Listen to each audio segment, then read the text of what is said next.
I wake up at 5:47 a.m. every weekday, 3 minutes before the alarm. My body knows the routine. Coffee first. Black. 2 scoops from the canister Lena bought at Costco. The kitchen is quiet except for our 10-year-old refrigerator and Daisy's tail thumping against her bed. Lena sleeps until 6:30. Her auburn hair spreads across the pillow, and at 42, she looks younger than her years. Corporate life agrees with her. The stress keeps her thin, the travel keeps her interesting. I'm 45, a high school math teacher at Jefferson High. Algebra 2 and pre-calculus. Same job for 12 years, same commute, same lunch packed at 6:15. The kids stumble downstairs at 6:45. Mason first, 13 and all elbows. Ellie follows, 10 years old and already more organized than her brother. Lena appears at 7:05, dressed in her corporate uniform, navy blazer, white blouse, heels that click against our hardwood floors. Coffee's fresh, I tell her. She pours a travel mug. Morrison account presentation this morning, then lunch with the regional team. She kisses my cheek without looking. Can you handle pickup? I might be late. Sure, I reply. Same conversation for months. She's busy. I handle things. I drop the kids at Jefferson, park in the faculty lot, walk through the same glass doors. My classroom is room 237, 32 desks in rows, a whiteboard covered in yesterday's equations. At 3:15, I collect Mason and Ellie. They climb into my Honda Civic. Mason plugs in his phone. Ellie tells me about art class. Where's Mom? She asks. Work meeting, I say. Always the same answer. We drive to our quiet neighborhood where every house looks like ours. I unlock the front door while Daisy barks inside. Snacks first, then homework while I prep dinner. Tonight it's spaghetti and meat sauce from a jar. Lena used to cook elaborate meals, but work has gotten busier. Dad, why doesn't Mom eat dinner with us anymore? Ellie asks. I pause, wooden spoon halfway to the sauce jar. She's working hard. Her job is important. But your job is important too, and you're here. 10 years old, and she sees what I've been trying not to see. Lena comes home at 8:47. The kids are in their rooms. I'm grading papers at the kitchen table while the dishwasher hums. Sorry, she says, dropping her purse. The Morrison people wanted drinks after the presentation. I don't know what that means. I've never had a job requiring drinks with clients at 8:45 on a Tuesday. Leftovers are in the fridge. She opens it, stares at the covered plate, then closes it. I'm not really hungry. We had appetizers. She pours wine instead. Pinot Noir from last weekend. I don't drink wine. How were the kids? Good. Ellie has a science project due Friday. Mason needs new cleats, I reply. She nods, scrolling through her phone while I talk. The light reflects in her eyes, and I wonder who she's texting at almost 9 p.m. I might have to go to Phoenix next month, she says without looking up. Regional conference, 3 days. Okay, I replied. You can handle things here? She asks. Always do. She finishes her wine and goes upstairs. I hear the shower, then the bedroom door closing. By the time I finish grading, she's asleep, curled away from me. I lie in the dark, listening to her breathe.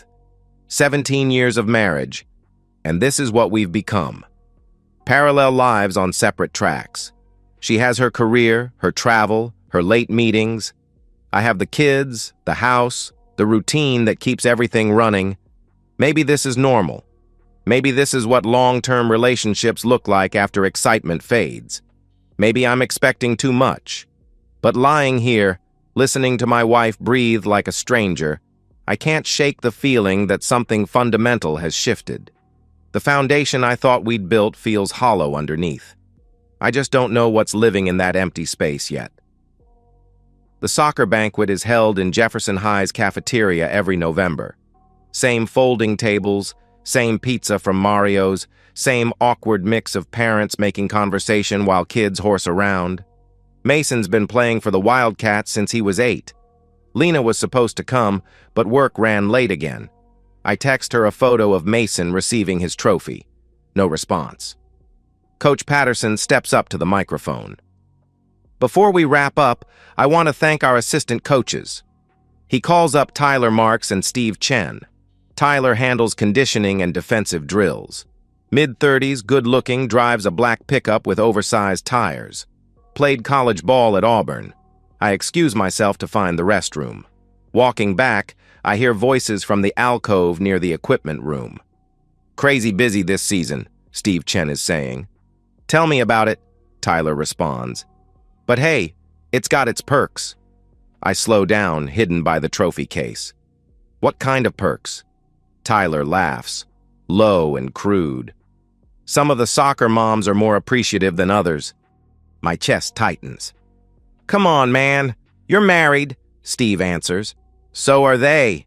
That's what makes it interesting. Tyler's voice drops. You wouldn't believe what these corporate chicks will do when they're away from their boring husbands. Jesus, Tyler. I'm talking about the real deal here. PR chicks are wild, man. All that traveling, all those hotel rooms. PR chicks. Lena works in PR, travels constantly. The one from the Phoenix conference last month? Auburn hair, drives the silver Acura. Her husband teaches here.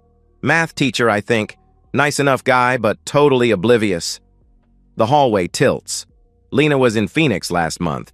3 days for a brand positioning summit. She bought me a t-shirt from the hotel gift shop. That's harsh, dude. Hey, I'm not the one who's married.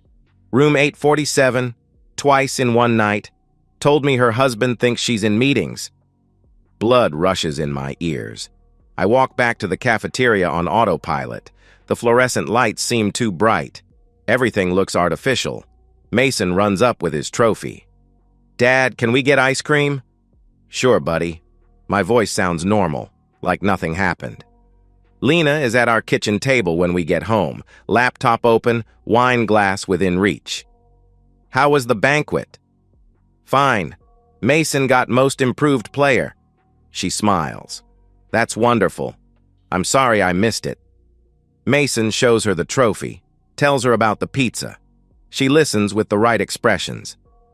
I need to finish this proposal, she says. The Phoenix people want to expand to Texas markets. Phoenix. I nod and clean up. Load the dishwasher. Take out trash.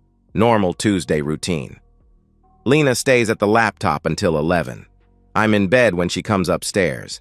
She brushes her teeth, changes into her sleep shirt, slides under covers. Good night, she whispers. Good night. She falls asleep quickly. Clear conscience, I used to think. I lie in the dark, staring at the ceiling. The numbers don't add up. Late meetings past 9 p.m., weekend conferences requiring overnight stays. The way she's always on her phone now, texting with that small smile I used to think was for me. Tyler's laugh echoes. Totally oblivious. I've been solving the wrong problem. I thought we were growing apart naturally. But this isn't calculus. This is basic arithmetic. My wife is having an affair with my son's soccer coach, and he's bragging about it where any parent might overhear. They're not just betraying me. They're laughing at me. I don't wake her. I don't confront her. I don't demand explanations. Instead, I start planning. The USB device looks like a phone charger. Slim black rectangle with a cord. Except this one has a built-in recorder. Motion activated, 48 hours of storage. I order it online. Personal credit card. Arrives in 3 days. Discreet packaging. I install it in Lena's Acura Thursday morning while she showers. The power outlet sits between the front seats, hidden but accessible. Records automatically when the car starts. Simple, efficient, legal. It's our jointly owned vehicle. The cloud mirroring takes more planning. Lena has an old iPad in the kitchen drawer, forgotten but still connected to her Apple ID. I enable notification mirroring, position it in my desk drawer at school. Screen recording software goes on our shared laptop. I set it to capture everything, save to a hidden encrypted folder. No dramatic gestures, no private investigators, Just careful documentation using access I already have. The first recording is 3 days of routine. Lena talking about traffic, humming to radio, taking work calls. Nothing incriminating, but it establishes baseline. The text messages are more revealing.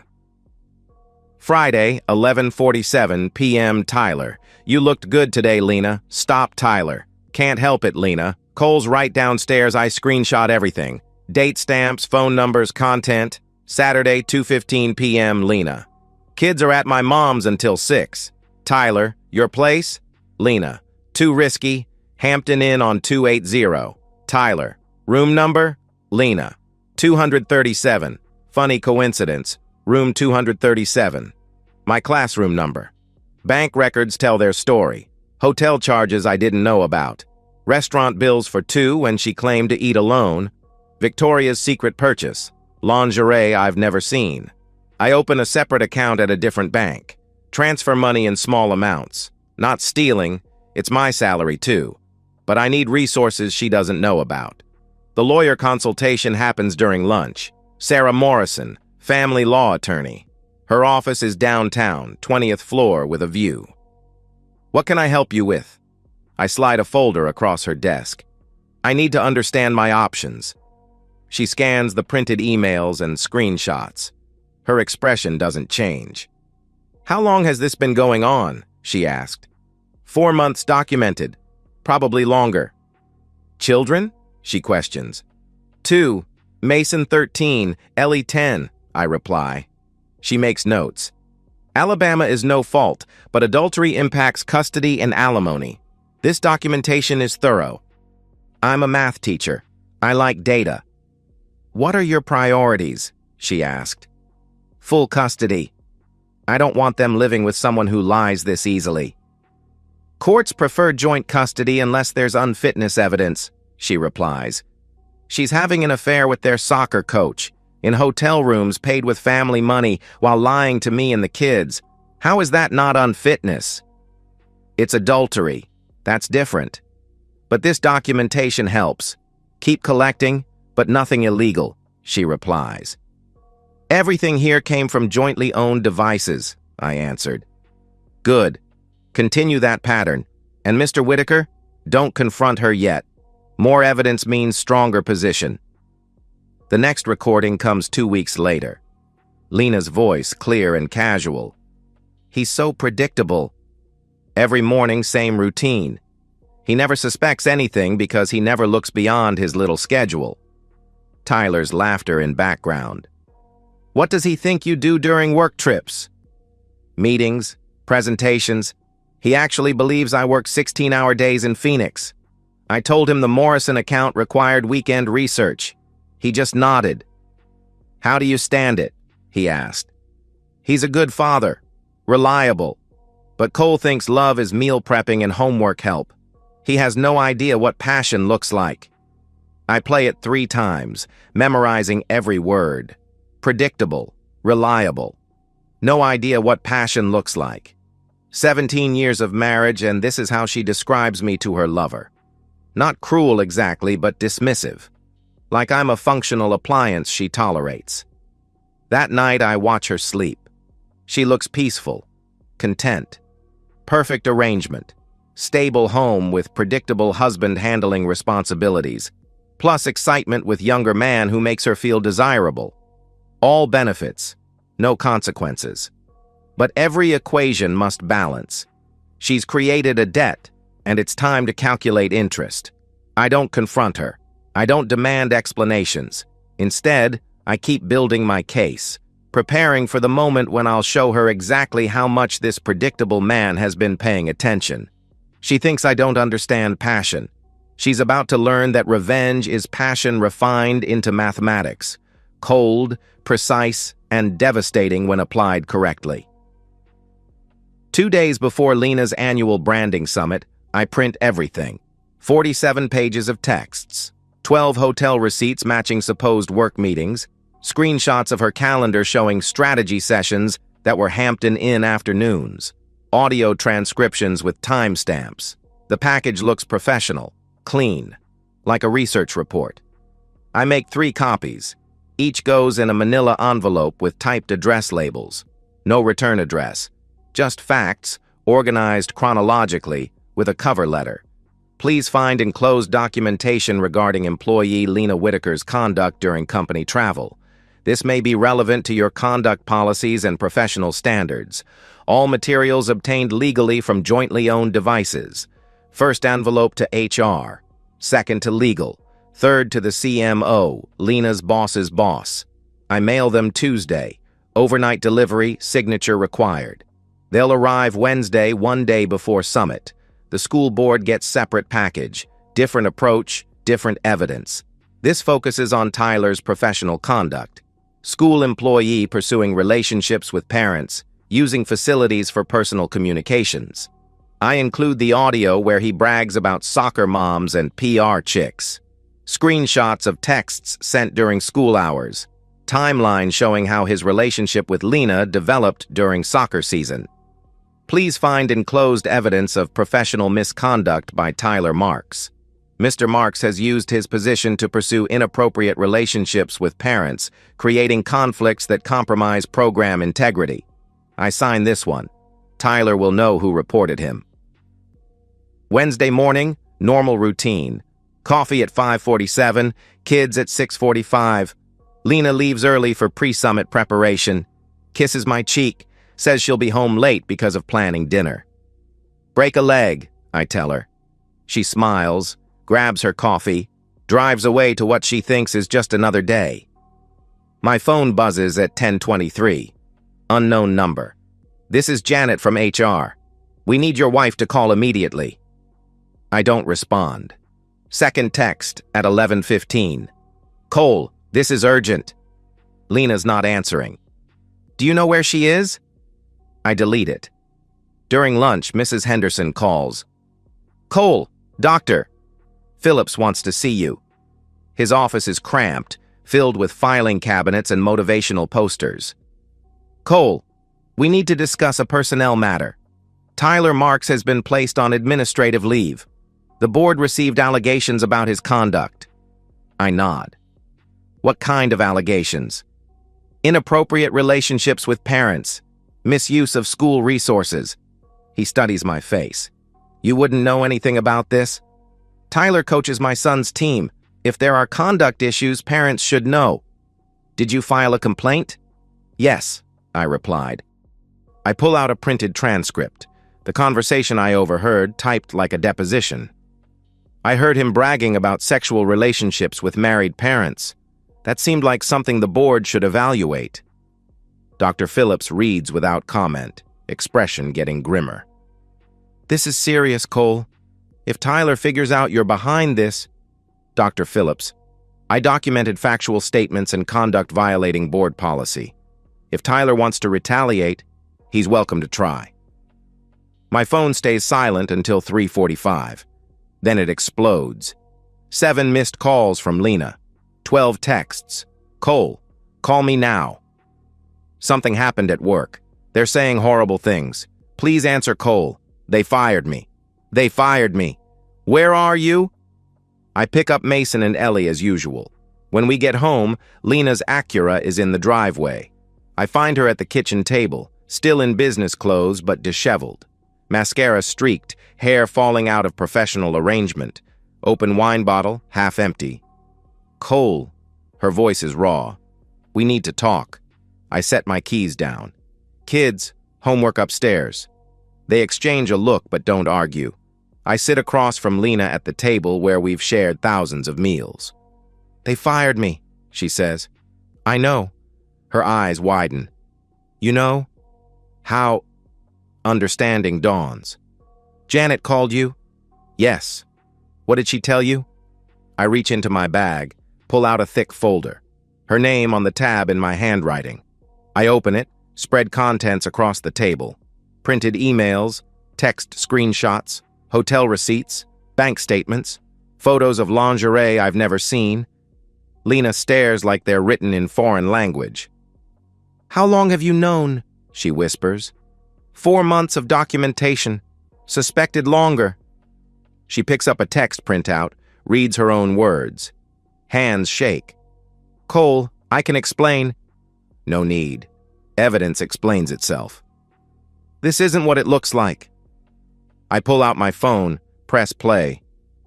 He's so predictable. Never looks beyond his schedule. Cole thinks love is meal prepping and homework. He has no idea what passion looks like. Her own voice fills the kitchen. Clear, unmistakable, dismissive. Where did you get that? Your car. Amazing what people say when they think no one's listening. She reaches for wine with trembling fingers. How much do they know at work? Everything. HR, legal, and CMO all received complete documentation this morning. You sent this to my job? Voice climbs an octave. Cole, my career... Your career was built on lies, travel expenses, overnight meetings, weekend conferences, all fraud. She starts crying. Raw, ugly sobs. Please, we can fix this. I'll end it with Tyler.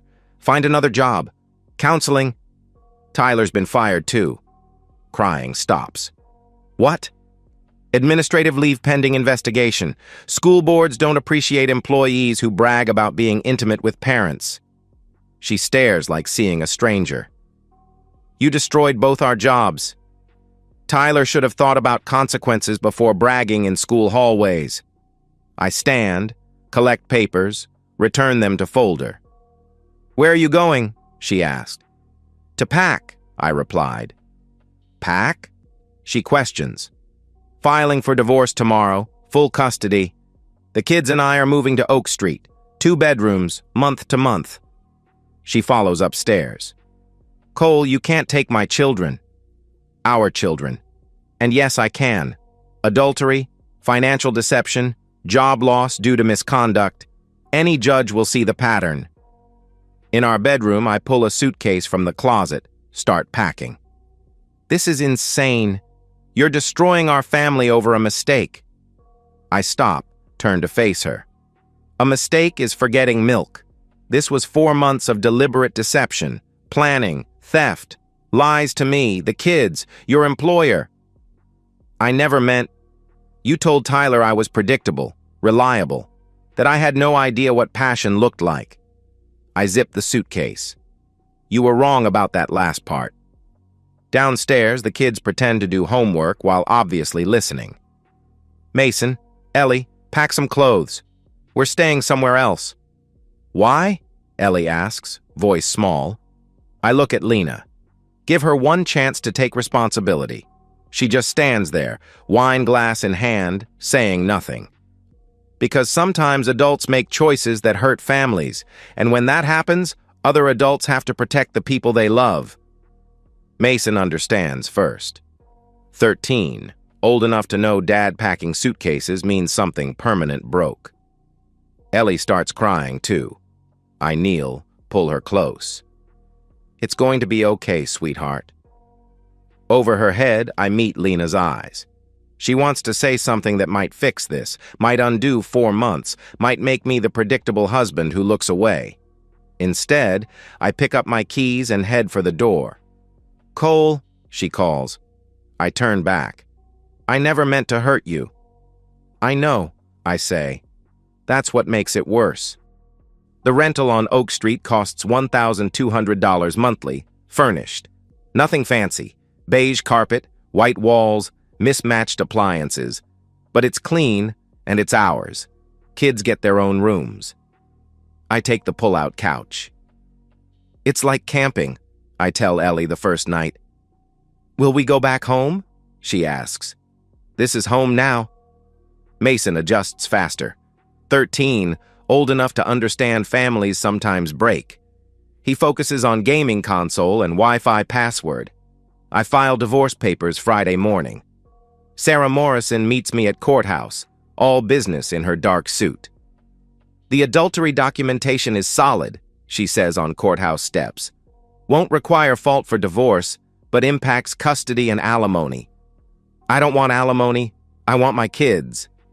Evidence supports full custody, job loss, deception, financial impropriety, but prepare for a fight. Lena's lawyer is Marcus Chen, Steve's older brother. Family connections. He calls Sarah 3 days after filing, which she puts on speaker. Mr. Whitaker's demands are unreasonable. My client made a mistake, but she's still a fit parent. Your client committed adultery for 4 months while lying to family, Sarah responds. Used family money for hotel rooms, lost her job due to misconduct. How is that fit parenting? People make mistakes. I lean toward phone. Mr. Chen, your client told her lover I was predictable and had no idea what passion looked like, called me an appliance. That's not mistake. That's contempt. Silence. Negotiations drag on. Lena wants joint custody, shared time, split holidays. She's moved back with her parents, sleeping in childhood bedroom. She calls every few days. First anger. You're using kids as weapons. Then bargaining. We can do counseling. Finally, desperation. I'll do anything. I don't take calls. Let them go to voicemail. Delete without listening. Kids see her on scheduled visits. Wednesday evenings, every other weekend, supervised by her parents. Court-ordered temporary arrangement. Mason returns quiet. Does homework, plays games, doesn't talk about mom. Ellie asks more questions. Why can't mom live with us? Because mom made choices that hurt our family. Will she make better choices? That's up to her. What I don't tell them, I don't care anymore. Lena could become a saint tomorrow. Wouldn't matter. She broke something fundamental. Not just trust, the basic contract of marriage. The agreement we were building something together, that we were partners. Instead, she ran a side business, keeping me as reliable provider while getting real needs met elsewhere. That calculation, that deception, isn't something you come back from. Divorce finalizes Tuesday in March. Judge Patricia Hammond, stern woman in her 60s. Mr. Whitaker gets full custody, she reads. Mrs. Whitaker gets supervised visitation every other weekend and Wednesday evenings with possibility of unsupervised visits after 6 months compliance. Lena sits beside her lawyer in conservative navy suit, looking like she's attending a funeral. Doesn't look at me. Marital home will be sold, proceeds divided equally.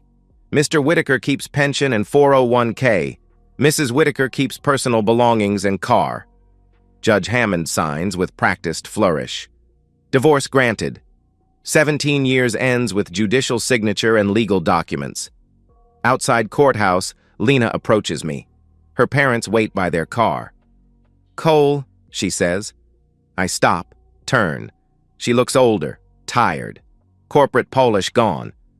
Kids need both of us. I know I messed up, but I'm still their mother. You'll see them every other weekend, just like court ordered. That's not what I mean. Really being their mother. Being involved. You should have thought about that before you told Tyler I was an appliance. She flinches. I never called you that. He's so predictable. Never looks beyond his schedule. No idea what passion looks like. Close enough. I was angry. You were honest.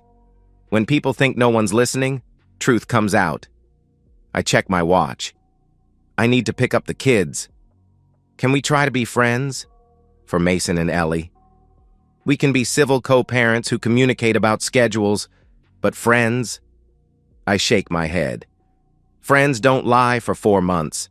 Friends don't steal. Friends don't mock each other to lovers. I walk toward my car, leaving her on courthouse steps with parents and lawyer and wreckage of her choices. Kids take divorce news better than expected. We've been living apart 2 months already. So Mom won't live with us anymore? Ellie asks over dinner. That's right, but you'll still see her regularly. Will you get married again? Mason asks. Maybe someday. Would that bother you? He shrugs. As long as she's nice to us. That night, after homework and bedtime stories, I sit in quiet living room with coffee and divorce decree. Official document declaring marriage dissolved, family restructured, life fundamentally changed. I don't feel vindicated, don't feel free, just tired. Tomorrow I'll wake at 5:47, make coffee, get kids ready, same routine, different house.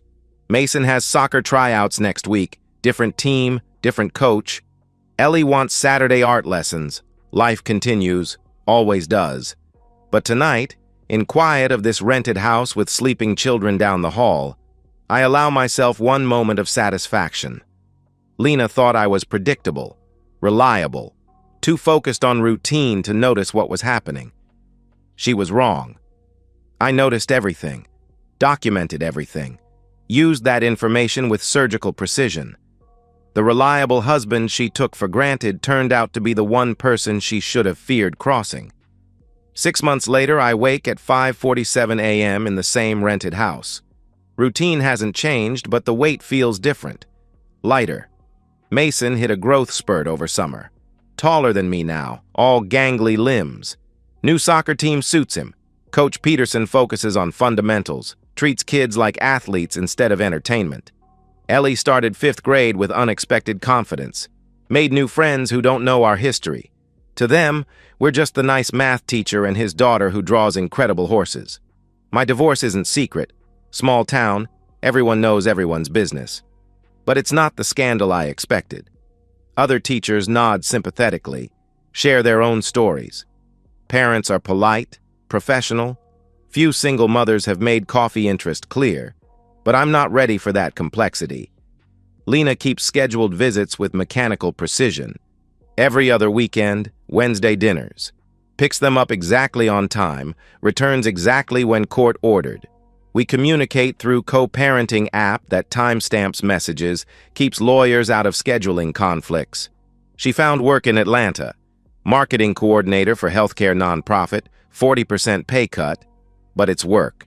Drives up every other Friday, stays at Hampton Inn, different location across town.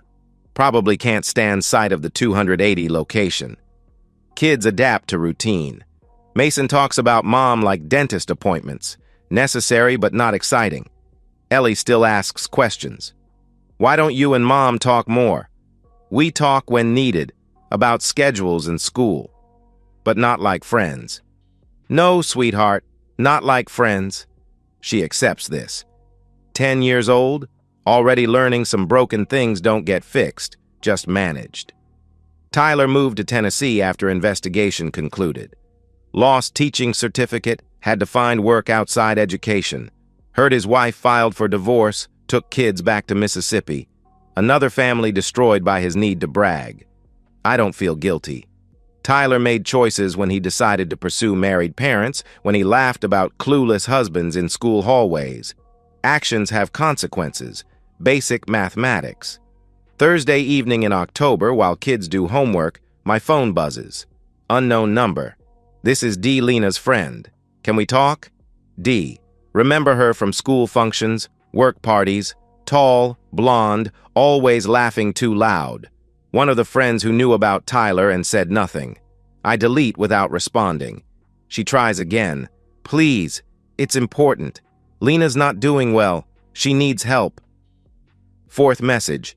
I finally respond. Not my problem anymore. She still loves you. She loved Tyler too. Didn't stop her from destroying our family. That was different. You were her husband, her life. I stare at screen, then type. I was her appliance. Someone predictable who handled boring parts while she got real needs met elsewhere. Those were her words. Messages stop after that. Week later, grading papers after school when Dr. Phillips knocks. Cole, got a minute? He comes in, closes door. Still makes me nervous. Wanted to give you heads up. Lena called school today. Asked about your performance, relationship with students, whether there'd been complaints. My pen stops moving. What kind of complaints? She was fishing. Implied you might be struggling emotionally, that divorce was affecting work. He sits in student desk, looks awkward. I told her your performance has been exemplary, zero concerns about professionalism. Thank you. Cole, I have to ask. Any issues I should know? Anything at home that might spill into work? I set down pen, looked directly at him. Lena's trying to create problems because she doesn't like custody arrangement. She wants ammunition for another court hearing. There are no issues with my work, student relationships, or emotional stability. He nods slowly. That's what I figured. Wanted to hear it from you. I've been teaching 12 years. My divorce doesn't change that I know how to do my job. After he leaves, I sit in quiet classroom thinking about Lena's desperation. 6 months of supervised visitation, and she's trying to manufacture evidence I'm unfit, calling my workplace for ammunition. The woman who cheated 4 months, who lied to our children, who stole family money for hotel rooms, that woman's trying to prove I'm the unfit parent. The mathematics would be funny if it weren't pathetic. That night, after kids are asleep, I call Sarah Morrison. Lena contacted my principal today, fishing for information about job performance, I answered. Not surprising. Her lawyer probably advised looking for leverage for custody modification. Will it work? I asked. Did she find anything? She replied. My principal made clear my performance is exemplary, I replied. Then it won't work. Cole, desperate people do desperate things. Document the contact, keep doing what you're doing with kids, don't give her ammunition. I haven't given her ammunition for 6 months, I replied. I know. That's why she's getting desperate. After hanging up, I walk through our small house, checking locks, turning off lights. In Mason's room, he's sprawled across bed with phone still in hand, probably fell asleep texting. I take phone, plug into charger, pull blanket to shoulders. In Ellie's room, she's arranged stuffed animals in precise formation around pillow. She sleeps like I do, neat, controlled, everything in place. My kids are thriving. Good grades, healthy friendships, no signs of emotional damage destroyed families supposedly produce. They adapted because I gave them stability, routine, age-appropriate honesty. Meanwhile, their mother calls my workplace trying to manufacture evidence I'm unfit, drives up from Atlanta every other weekend for minimal contact, lives in whatever temporary housing she can afford on reduced salary. I don't enjoy her suffering, don't celebrate her losses, but I don't regret them either. She made choices that destroyed our family. I made choices that protected what remained. Difference is mine were calculated, deliberate, designed to serve long-term interests of people I love. Hers were impulsive, selfish, designed to serve immediate desires without regard for consequences. Now she's living with those consequences, and I'm living with mine. In living room, I sit on pull-out couch with coffee and look at framed photo on end table. Mason and Ellie at beach last summer, building sand castles, laughing at something outside camera's range. Just 3 of us now, but we're enough. Lena wanted passion. Found it with Tyler, in hotel rooms paid with money I earned, while I stayed home believing her lies about work meetings. She was right about one thing. I didn't understand that kind of passion. The reckless kind that destroys everything you claim to love for temporary excitement. But I understand different passion. The cold, patient kind that plans carefully and strikes precisely. The kind that collects evidence for months without revealing emotion. The kind that systematically dismantles someone's life using their own choices as weapons. She called me predictable, reliable. Said I had no idea what passion looked like. I hope she understands now she was wrong about that last part. In quiet of my rented house, with children sleeping safely down the hall, I allow myself complete honesty. I'm not telling this story to heal, to move on, to find therapeutic closure. I'm telling it as warning. To the next man who hears his wife laugh too hard at another man's jokes. To the husband who notices partner's sudden interest in weekend conferences. To the father who feels like appliance in his own home. Reliable, predictable, taken for granted. Don't blame yourself for their choices. Don't accept narrative that you drove them to betrayal by being boring, by not being passionate enough, by focusing too much on responsibilities. Document everything. Prepare carefully. When you're ready to act, do it with surgical precision. And that's the end of today's story. If you enjoyed it, please give this video a thumbs up and drop a comment below. Your support helps the algorithm push my content further. If you're new to the channel, don't forget to hit that subscribe button.